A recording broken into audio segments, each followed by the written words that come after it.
Hello everyone, a very good morning to all of you. Welcome back to my IELTS speaking test series, IELTS Talks with Karishma. Hi, I am Karishma Joshi, the founder of Navigators Education, a mother of two cute daughters, a powerful source together, a wife to a founding partner, Chirag Joshi, a soulful and a supportive man, and a daughter to a father who taught me to value myself, to believe in self-worth, and blossom into a strong and courageous woman. I am a certified trainer by IDP Australia, British Council, Cambridge University, PTE and TOEFL 2.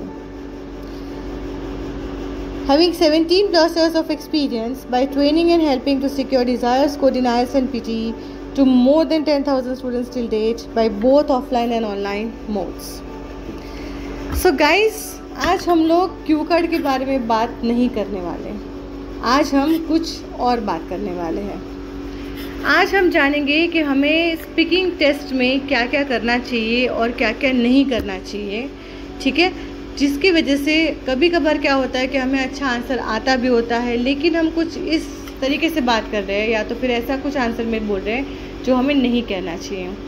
So today we are going to talk about some tips specifically ऐसे tips है जो आपको speaking test में बहुत ही अच्छा score लाने में help करेगी. सो लेट्स सी हमें कौन सी चीज़ों का ध्यान रखना है. तो सबसे पहले हम जो है टिप नंबर 1 मैं बताऊंगी, that is don't memorize your answers. कई बार क्या होता है कि स्टूडेंट्स जो है वो अपने आंसर्स जो है वो मेमोराइज़ कर लेते हैं. मतलब कि हमारे पास हम सब जानते हैं जैसे कि IELTS स्पीकिंग के बहुत सारे ऐसे कॉमन टॉपिक्स होते हैं कि उसकी वजह से हमें लगता है कि उसमें से कहीं ना कहीं हमारे आंसर्स आते हैं. तो हम लोग क्या करते हैं कि जब भी हम प्रैक्टिस चालू करते हैं IELTS की, तो उसी वक्त से हम लोग कुछ आंसर्स को मेमोराइज़ करना शुरू करते हैं. मेमोराइज़ मतलब कि हम रट्टा मारना शुरू कर देते हैं. तो वो हमें सबसे पहले तो नहीं करना है, क्योंकि IELTS एग्जामिनेशन में अगर मेमोराइज्ड आंसर है तो आपको अच्छे बैंड स्कोर नहीं मिलेंगे. और उसका सबसे पहला कारण ये है कि IELTS एग्जामिनेशन में एग्जामिनर है वो आपका इंग्लिश के ऊपर कमांड स्पीकिंग स्किल में कैसा है वो चेक करते हैं. अगर उनको कहीं ना कहीं पता चल रहा है कि आप एक मेमोराइज्ड आंसर बोल रहे हो तो definitely they are not going to give you good band score. Okay, so उसके लिए हमें क्या करना है, तो हमें आंसर को मेमोराइज़ नहीं करना है, लेकिन हमें आंसर को प्रिपेयर करना है. जैसे मैं मेरे पॉडकास्ट में आपको करवाती हूँ कि हम कोई आंसर है तो क्वेश्चन है तो उसको हम लेते हैं, फिर उसके लिए कोई एक आंसर को बनाते हैं, तो उसका एक स्ट्रक्चर देख लेते हैं, उसके हम बाद में क्या क्या बात कर सकते हैं. तो वो सारी प्रिपरेशन करनी है, नहीं कि हमें रट्टा मारना है आंसर का. ठीक है, तो उसकी वजह से क्या होता है कि कई बार कोई ऐसा टॉपिक आ जाता है कि जो हमें डायरेक्टली स्ट्राइक नहीं होता है एग्ज़ाम के वक्त पे, तो हम उसके पहले उसकी प्रैक्टिस करेंगे, ना कि उसको मेमोराइज करेंगे. So this is your tip number 1 that you are really going to take very seriously and not memorize your answer, but instead you are going to prepare and practice for your answer. Now moving on to tip number 2. Tip number 2 हमारा जो है वो है हम जो हमारे answers हैं वो कितने बोलेंगे, कितनी रेंज में बोलेंगे, कितना बड़ा बोलना है, कितना छोटा बोलना है. कई बार हमें वो आइडिया नहीं होता है. So that means try to extend your answer. कभी कभी आप बहुत ज़्यादा 1 या 2 लाइन के आंसर बोल देते हो, छोटे छोटे, ज़्यादातर 1 लाइन तो रिपीट ही होती है क्वेश्चन की, तो वो मत करो. आप ट्राई करो कि जितना भी आप एक्सटेंड कर सकते हो उतना थोड़ा आंसर को आप एक्सटेंड करो और उस तरीके से बोलो.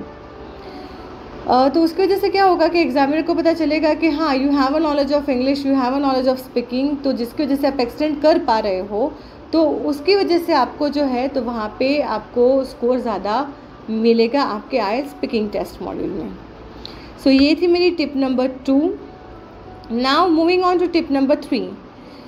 Always have a smiling face while your examination, because smiling not only helps you to be confident but also helps you to get your good and correct pronunciation. तो कॉन्फिडेंस जैसे कि बहुत ही इंपॉर्टेंट है. अगर आप कॉन्फिडेंट नहीं हो तो आप जो बात कर रहे हो या तो आप जो आंसर दे रहे हो उसमें आपको फंबल होगा, आप हिचकिचाओगे बोलने में, तो एक जो आप अच्छा आंसर देना चाह रहे हो तो आप नहीं दे पाओगे. और दूसरा कि स्माइलिंग की वजह से हमारे में कॉन्फिडेंस होगा, तो हमारे जो प्रोनाउंसिएशंस है वो भी हमारे सही होंगे. So my tip number 3 is keep smiling to help you be more confident. Now moving on to tip number 4, जो कि है थोड़ा हम अभी जैसे कि लैंग्वेज टेस्ट के बारे में प्रिपरेशन कर रहे हैं, तो हम लोग थोड़ा हमारा ध्यान रखेंगे ग्रामेटिकल रेंज एंड स्ट्रक्चर के ऊपर। मतलब हम जब भी बात कर रहे हैं हमारे स्पीकिंग में, तो हम ध्यान रखेंगे कि हमारे ग्रामेटिकल एरर्स ना हो। कई बार क्या होता है कि मैं देखती हूँ, मैं बहुत सारे स्टूडेंट्स के मॉक टेस्ट लेती हूँ और मैं ज़्यादातर देखती हूँ कि स्टूडेंट को 2 ग्रामेटिकल जो टॉपिक्स है उसमें ज़्यादा प्रॉब्लम होता है। सबसे पहले होता है तो प्रोनाउंस में वो लोग बहुत गलती करते हैं। कई बार ही का शी हो जाता है, शी का ही हो जाता है, दे का अवर हो जाता है। ठीक है, तो ये सारी जो प्रोनाउंसिएशन, अगर बात आप कर रहे हो मेरे भाई के बारे में और फिर आप शी करके आगे बात को एक्सटेंड कर रहे हो, और कई बार मैं बहन की बात कर रही हूँ और मैं ही करके बात कर रही हूँ, सही है ना। आप में से भी बहुत सारे लोग ऐसी गलती कर रहे होंगे। Am I speaking right? Yes. So उसके ऊपर थोड़ा आप प्रैक्टिस कीजिए। और दूसरा है टेंसेस की, तो बहुत ही ज़्यादा गलतियाँ कर रहे होते हैं स्टूडेंट। कई बार क्या होता है कि आपको क्वेश्चन पूछा गया है अबाउट फ्यूचर, तो आप प्रेजेंट की बात कर रहे हो या तो पास्ट की बात करने लगते हो। पास्ट का कुछ पूछा है तो आप प्रेजेंट टेंस में बात कर रहे हो। तो ये चीज़ों का बहुत ही ध्यान रखिए। आप थोड़ा टेंसेस पे वर्कआउट कीजिए। दूसरा, आप ऐसे थोड़े पैराग्राफ्स वर्कआउट कीजिए बोलने को, या तो फिर ऐसे टॉपिक्स लेके वर्कआउट कीजिए कि जो 10 टॉपिक आज मैंने लिए तो मैं पास्ट टेंस के ही 10 टॉपिक बोलूँगी, आज मैं 10 टॉपिक प्रेजेंट के ही बोलने वाली हूँ, आज मैं 10 टॉपिक फ्यूचर के ही करूँगी। तो उससे क्या होगा कि आपकी वो जो प्रॉब्लम है वो रिजॉल्व हो जाएगी। तो ये है मेरी टिप नंबर 4 कि आप थोड़ा ग्रामेटिकल स्ट्रक्चर्स एंड रेंज के ऊपर आप फोकस कीजिए। दूसरा, हम नेक्स्ट जाएंगे 5th नंबर की मेरी जो टिप है वो है आप अपने एक्सेंट के बारे में चिंता ना कीजिए। कई बार क्या होता है कि स्टूडेंट को ऐसी फिक्र रहती है कि लाइक अलग अलग रीजन से वो बिलोंग करते हैं। हमारे स्पेसिफिकली इंडिया में तो हर रीजन के एक्सेंट अलग होते हैं, तो उनको कई बार क्या होता है कि हमें आंसर जो आइल्स में है तो एग्जामिनर को हमें भी एक्सेंट में आंसर देना है, मतलब फॉरेन एक्सेंट में। तो ऐसा नहीं होता है, बिल्कुल ही नहीं होता है कि हमें एक्सेंट में आंसर देना है। वो भी समझते हैं कि आप नॉन इंग्लिश स्पीकिंग कंट्री से हो, आपके अपने खुद के एक्सेंट्स होते हैं। सो एक्सेंट में उस तरीके से वो लोग मार्क नहीं काटते, बट मार्क जहाँ करते हैं वो प्रोनाउंसिएशन में करते हैं। तो आप जो है प्रोनाउंसिएशन और एक्सेंट दोनों के बीच का डिफरेंस समझिए और फिर आप अपने स्पीकिंग आइल्स के लिए प्रिपरेशन कीजिए। मूविंग टूवर्ड्स अनदर जो इम्पॉर्टेंट बात है कि कई बार हम लोग क्या करते हैं कि सोचे समझे बगैर हम लोग हमारा आंसर देते ही जाते। तो कई बार क्या होता है कि हमारा जो कोहिरेंस है वो टूट जाता है। सो ऐसा ना कीजिए। आप एक पॉज ले सकते हो, छोटा सा पॉज सोचने के लिए, मगर जैसे जैसे आपको आंसर आगे देना है, खास करके क्यू कार्ड में, तब आप देखकर आपके क्यू क्वेश्चन को देख के बोल सकते हो। थोड़ा बहुत छोटा पॉजेस भी ले सकते हो आप वहाँ पे, तो सोच के बोलिए। ऐसे ही आप just don't keep on speaking and speaking and speaking. Alright, so moving towards tip number 7। हमारा जो 7 टिप है वो है थोड़े आप जो वर्ड्स का इस्तेमाल करते हो वो थोड़े अनफैमिलियर वर्ड्स का इस्तेमाल कीजिए, थोड़े बिग वर्ड्स का इस्तेमाल कीजिए और थोड़े रेंज ऑफ वर्ड्स का इस्तेमाल कीजिए। मतलब आप थोड़ा लेक्सिकल रिसोर्स और मतलब कि वोकेबलरी पे आप अपना ध्यान दीजिए।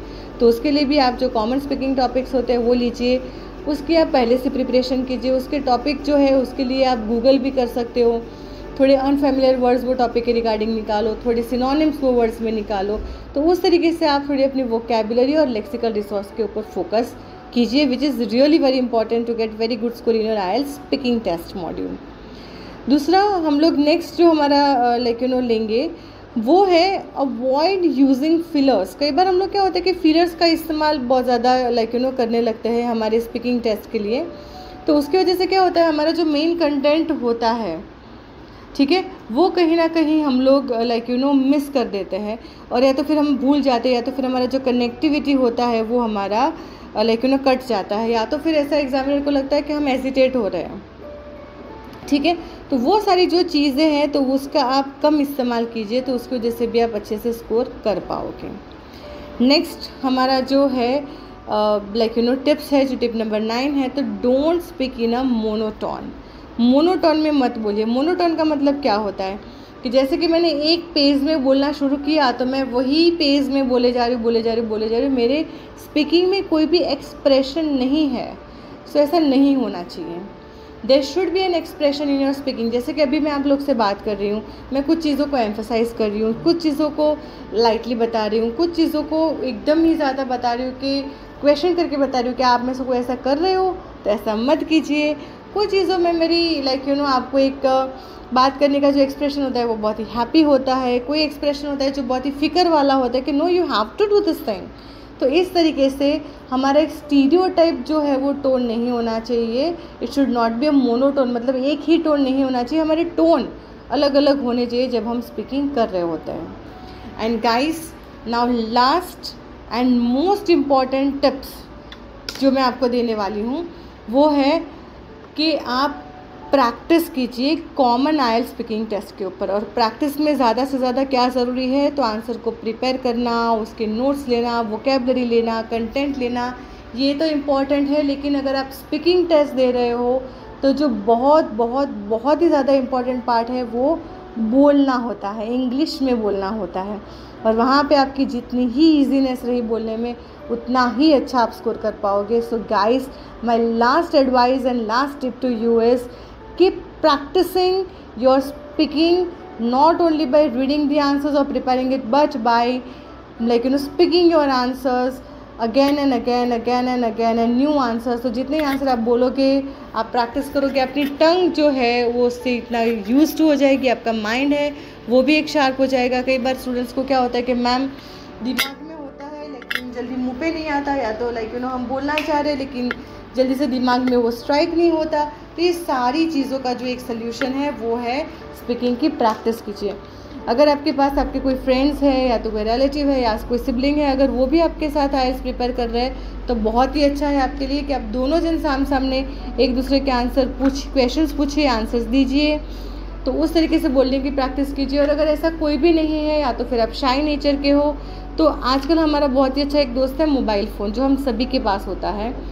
तो वो फ़ोन में एक रिकॉर्डिंग का ऑप्शन होता है, तो वो आप क्या कीजिए, आप अकेले रूम में बैठ जाइए और आप आपके आंसर जो प्रिपेयर तो कर रहे हो, लेकिन प्रिपेयर करने के बाद उसको रिकॉर्ड करना शुरू कर दीजिए। So guys, once you will start following all this tip, if you are preparing for IELTS, so I can assure you that definitely you are going to get really very good score in your IELTS speaking test module.